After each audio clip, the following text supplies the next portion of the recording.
Hello everyone. Hello Nicole. Hello everyone. Hello Chris. Nicole, I've read some stories you introduced, and now I know how to look into the title for more implications. Really? Good for you. How about today's story, A Shameful Affair? Easy. I guess it is a story about something that has made our protagonist feel ashamed, or literally a shameful affair between a couple. Well, I wouldn't say you were wrong, but let me give you a bit of background to introduce our protagonist. Mildred, a 20-year-old lady from the city, goes to the Cromer farm to take a rest and to avoid annoying suitors. She's young and pretty, she reads a lot, and her social status is high. Guess what happens when she stays in the farm? She meets a farm worker and they fall in love, but their social status is different. Then the man loves another woman and... Hey, hold on a second. Your imagination went wild very quickly. Indeed, she meets a farmhand, Fred Evelyn, and she is secretly interested in him. However, Mildred is all the time struggling between confronting her own sexuality and confining herself in a rigid social restraint. Well, I can also imagine that how women at that time, more than 100 years ago, are limited to express their true feelings, especially when it comes to such a romantic affair between two social classes.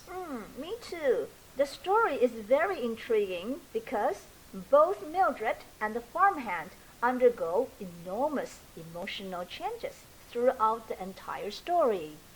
Nicole, you mentioned that it is Mildred that secretly observes Fred and makes the first move to be with him? That's right. Mildred asks Fred if he would like to drive her to the church. Guess what? He turns down her request, and instead he goes fishing himself. Wow, this farm worker is cool. Let me continue the story. The next day, Mildred goes to the river where the farm worker is fishing. Again, it is Mildred that talks to him first, asking the man if she can hold the rod and try fishing. Yeah, and suddenly and very dramatically, the farmhand kisses Mildred passionately and runs away very quickly, leaving Mildred all alone in the place. After the kiss, the shameful affair, which not the third person in the whole world knows of, Mildred admits the kiss is the most delicious one she has ever imagined. She tosses and turns, unable to sleep. Wow, the story is getting more and more exciting now. Mildred likes the kiss, yet she considers the man an offender who has stolen her chaste lips, thinking how dare a farmhand kiss her like that, and how rude he was. Wow, On the other hand, a letter from her friend reveals that Fred Evelyn is not a farmer hand at all. He is actually from her circle, but he just likes to do many jobs.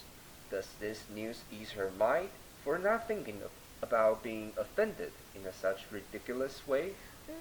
I'm not sure, or maybe it doubles the shame. At the end of the story, when they meet again, he even asks for forgiveness for playing such a joke, kissing her. He also says he is the most consummate hound that walks the earth. He calls himself an animal. Wow, does Mildred forgive him? No, of course not. Mildred is again overwhelmed. She realizes the most delicious kiss is just the result of a silly act of joking, not true love or admiration. The whole event becomes even more shameful now. At this moment, Mildred still hides her true feeling and only says, "Someday, perhaps, when I shall have forgiven myself." Then she walks slowly away from Fred Evelyn. Nicole, I like the story, but I don't get what really happens to Fred at the end. The story goes like this. He was wondering what she meant. Then a sudden quick wave came beating into her brown throat and standing a crimson when he guesses what it might be. I guess no one gets hurt physically or bleeds here.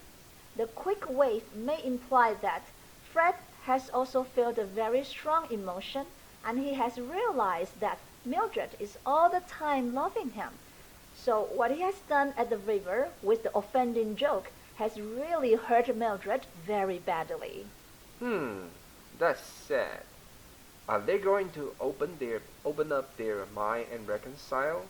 I would like to read your poem and find out. Let's read the poem. Okay. Wheat gleam in the sun like a golden sea. Here Mildred lounged with the books to read. Yet Browning and Ibsen, not those fond hands to pick. Those blue eyes and the disheveled hair, his shoulders broad and square, eye contact, how he dared. Kissed by a tramp who first refused and then boldly gazed, it remained her secret and shouldn't be displayed. Snubbed and then stunned really hard, shame to the bottom of her heart. Why, the kiss was the most delicious thing she had known so far. As she tossed and turned and feared and wept that night, sweet trouble of that kiss followed her tight. The most delicious crank turned out not to be a farm hand. Elsewhere he lived more lives than one kind. Later of such aggravated the shame. I, perhaps, shall forget it and forgive. Come on, be true and be brave. I, perhaps, shall have forgiven myself.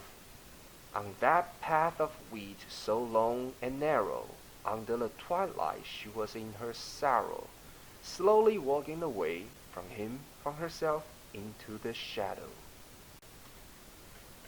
Why, the kiss was the most delicious one. Chris, what do you think? I'll leave the answer to our audience. Very well. We are going to introduce another story very soon. See you guys. See you. Bye-bye.